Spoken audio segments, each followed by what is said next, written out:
एक performance artist से चर्चा करते हैं, उनकी जर्नी के विषय में बात करेंगे। दर्शकों बने रहिए, देखते रहिए, वो अपना जीवन परिचय बताते हैं। मैडम जी नमस्कार। नमस्कार। हमारे दर्शकों के लिए बताइए कि आपने जो ज़िंदगी का संघर्ष है, किस तरह से इस जो आजकल देख रहे हैं भक्ति की तरफ ज़्यादा ध्यान आपका केंद्रित हो रहा है, तो इससे पहले जो आपकी किस तरह से जीवन कटा, इसके विषय में बताइए? देखिए, जीवन किस तरह से कटा जैसे नॉर्मल लोगों का होता है वैसे ही कटा। संस्कारों की बात होती है अगर आप मुझे देखते हैं कि मैं भक्ति भाव की तरफ ज़्यादा चलना चाहती हूँ। ऐसे संस्कार माता-पिता से आते हैं, आपके बड़े बुजुर्गों से आते हैं। मैं एक जॉइंट फैमिली से ताल्लुक़ रखती हूँ, जहाँ चाचा, ताया, दादा-दादी, बुआ लोग, हम सारे बहन-भाई मिल-जुल कर रहते थे। उससे ये फ़र्क पड़ता है कि आज की जनरेशन जो आजकल सोलो फैमिलीज़ हैं, मियाँ-बीवी हैं, 2 बच्चे हैं, उन वो भी दोनों अर्न कर रहे हैं, उनके पास टाइम नहीं है इन सब चीज़ों का कि वो अपने बच्चों को ठीक से गाइड कर सकें और वो कर सकें।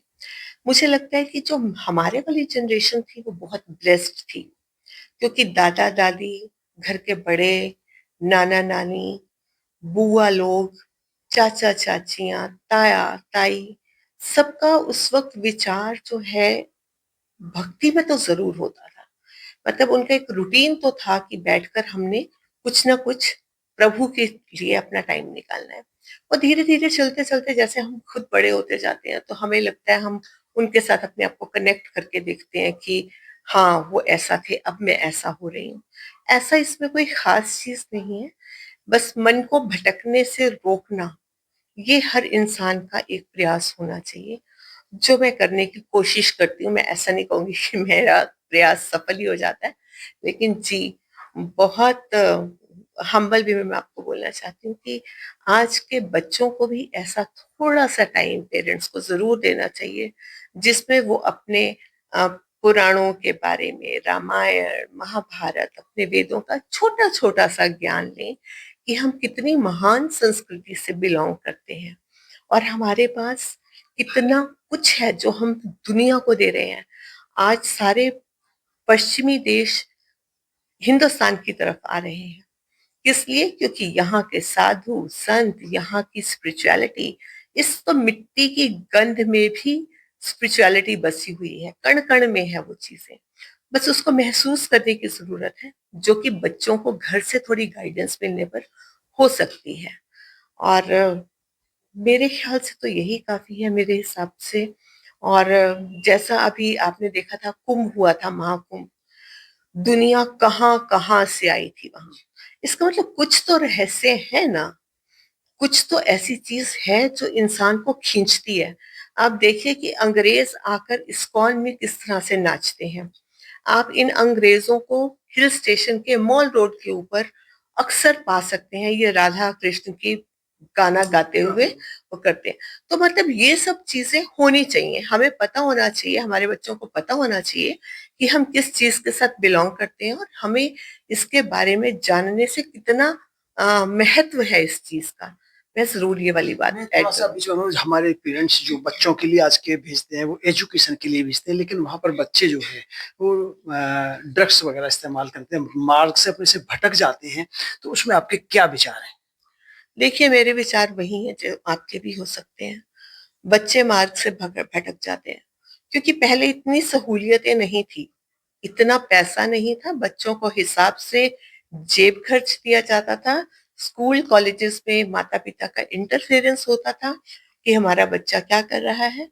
ऐसा नहीं कि ये अभी होने लगा है, हो तब भी रहा था लेकिन अब बढ़ बहुत चुका है। उसका कारण है कि हम बच्चों को अब बेहिसाब खर्च देते हैं। बच्चों की हर डिमांड को पूरी करना हमें लगता है कि ये तो हमारा सबसे पहला धर्म है, कुछ और करें या ना करें। मेरे ख्याल से बच्चों को समझना चाहिए, माँ-बाप को थोड़ा-सा रिस्ट्रिक्टेड हो जाना चाहिए इस बात के ऊपर कि हमारा बच्चा क्या कर रहा है, उसको शह ना दें आप अपने बच्चे को कुछ गलत काम करने पे। सबसे पहली बात मैं ये बोलना चाहूँगी और बच्चों के लिए ज़्यादा इम्पोर्टेंट है कि वो अपने माँ-बाप की फीलिंग्स को समझें कि जिन्होंने उनको घर से बाहर पढ़ने के लिए भेजा है, किसी काम के लिए भेजा है, वो पैसे खर्च रहे हैं, हार्ड अर्न्ड मनी है आपके माँ-बाप की, तो आप उसका सदुपयोग करें। बच्चों को ये चीज़ ज़्यादा समझनी चाहिए कि हम अपने माँ-बाप की इस खूबियों का फ़ायदा ना उठाएँ, बल्कि उनको प्राउड पेरेंट फ़ील कराएँ। ये हमारे चैनल के माध्यम से तो आप देखें, लेकिन आपका भी कोई चैनल है जो इस तरह की भक्ति भावना के संदेश कोई ग्रहण करना चाहता है, तो आप अपने चैनल के विषय में हमारे दर्शकों के लिए बताइए ताकि वो आपसे जुड़ सकें और कंटिन्यू आपके कार्यक्रम को देख सकें।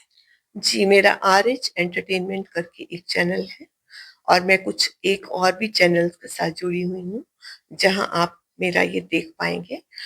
तो मैं सिर्फ यही कहना चाहती हूँ कि अच्छे विचारों को फैलाएँ, अच्छे विचारों को अपने मन में उसके अंकुर फूटने दें और उसको पेड़ बनने दें ताकि आपके अच्छे विचारों के तले जो आपके आने वाली जनरेशन, आपके बच्चे बैठेंगे, तो छाँव के रूप में उनको अच्छे संस्कार मिलेंगे। धन्यवाद। तो दर्शकों, आपने देखा संस्कार, सबसे पहले संस्कार वाली बात आती है और उन पेरेंट्सों को भी ध्यान रखना है। इन मैडम जी के माध्यम से आप सुना होगा कि कुछ समय अपने जो अपना कीमती समय होता है उस समय से निकाल कर अपने बच्चों के साथ भी समय बिताएं और जो बच्चे मार्ग से भटक रहे हैं उन्हें भी ये कुछ मार्गदर्शन से जो उन्होंने बातें बताई उनको अपने पद चिन्हों पर लेके चलना चाहिए और अपने जीवन को आगे बढ़ाने के लिए 24 घंटे में 1 घंटे 2 घंटे कम से कम भगवान का ध्यान भी रखना चाहिए। इसी के साथ में भारत भूषण शर्मा, जीएन न्यूज, एक और नई स्टोरी के साथ बने रहिए, देखते रहिए।